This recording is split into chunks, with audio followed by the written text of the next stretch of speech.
Hello, happy Pink Floyd Friday. My name is Brandon and welcome to Retro Reactions, a place where I experience amazing music from the 70s, 80s, and 90s for the very first time. And today we're going to be traveling all the way back to 1987 to listen to On the Turning Away by the amazing Pink Floyd. I just realized that this is going to be the very first 80s studio Pink Floyd song that I've ever heard, I believe, and reacted to, of course. So really excited to see what it has to offer. I want to see the difference, if there's any difference in their sound or style between the 70s work, which of course I know so much of now, and the few 90s songs that I've heard. So let's get into it. Here we go.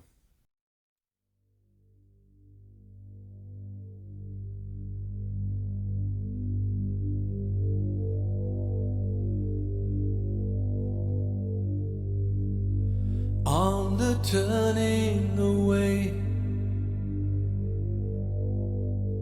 from the pale and downtrodden, and the words they say which we won't understand.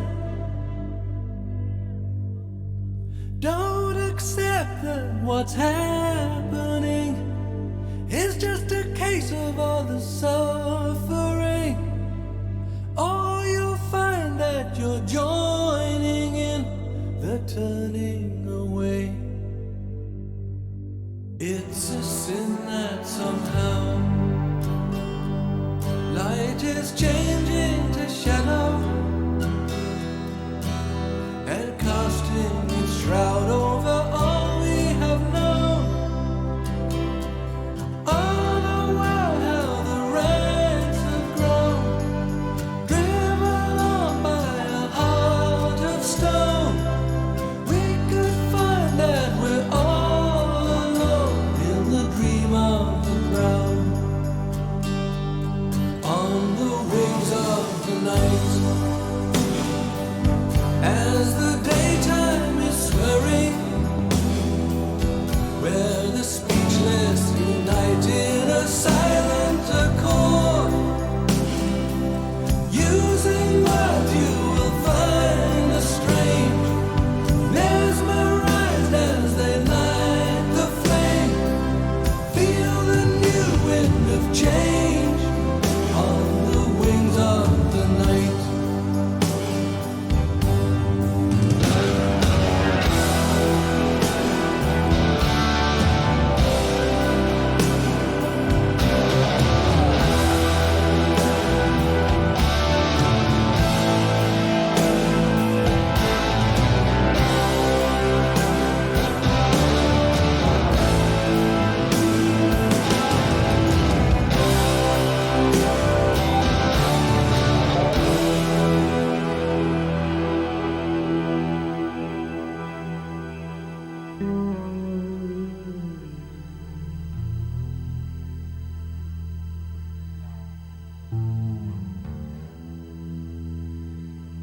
No.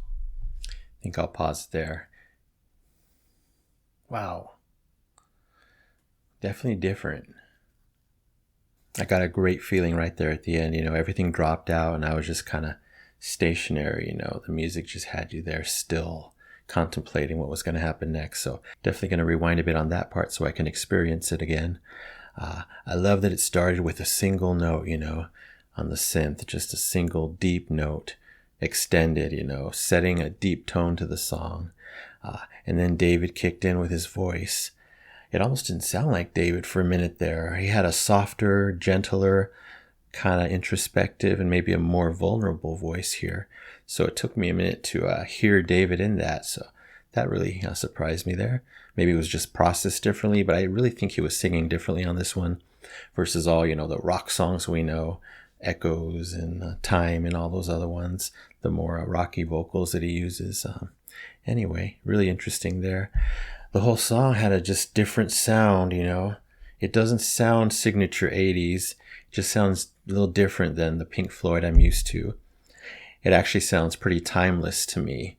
You hear this, you can tell it's a deep song, and it can be kind of released in any decade, really. It doesn't even sound too 80s. Like I said, it can be not really 70s, but it could be something more modern, Again, timeless. I see this as a timeless song and a powerful song, of course.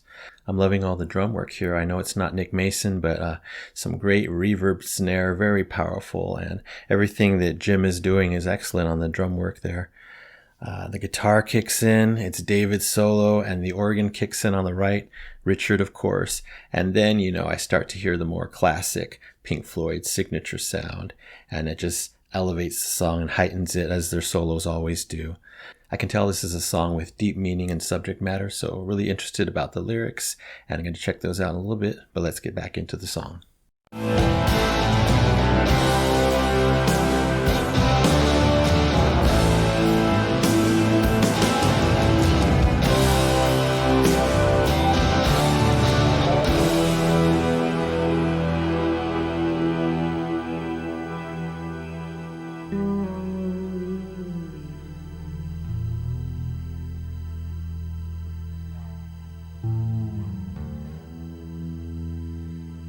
No more turning away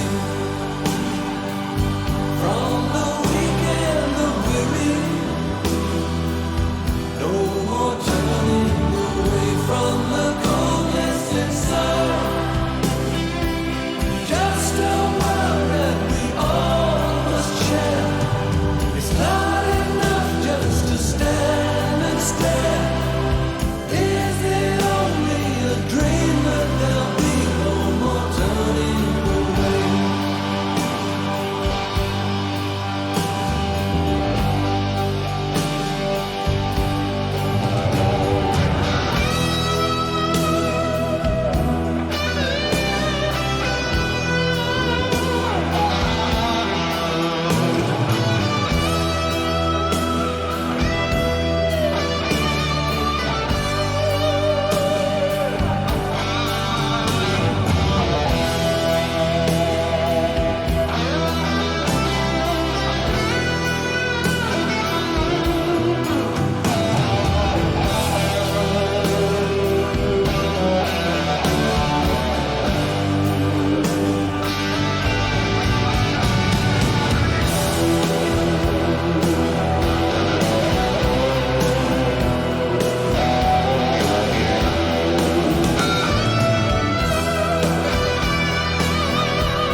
Wow, there's nothing like a David Gilmour solo to drive the message home there.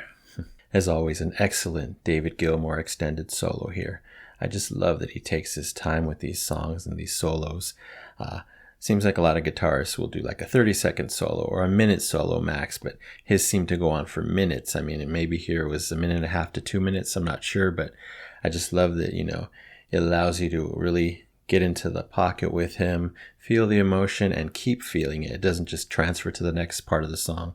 Really love that about his solos, not to mention the amazing, impeccable playing that he does and the amazing emotions that he gives through his mastery performances.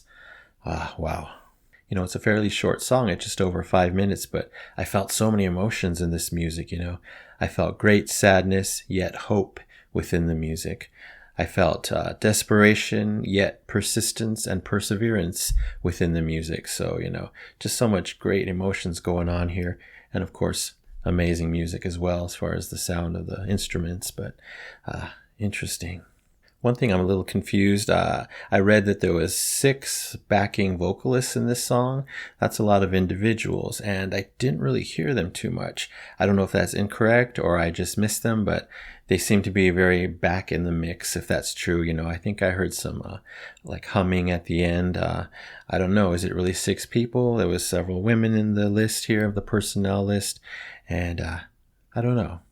Interesting, beautiful, emotional song. So I'm going to check out the lyrics now. I'll be right back. So a pretty attainable meaning in these lyrics, in my opinion. Seems to be discussing society's relationship with the less fortunate.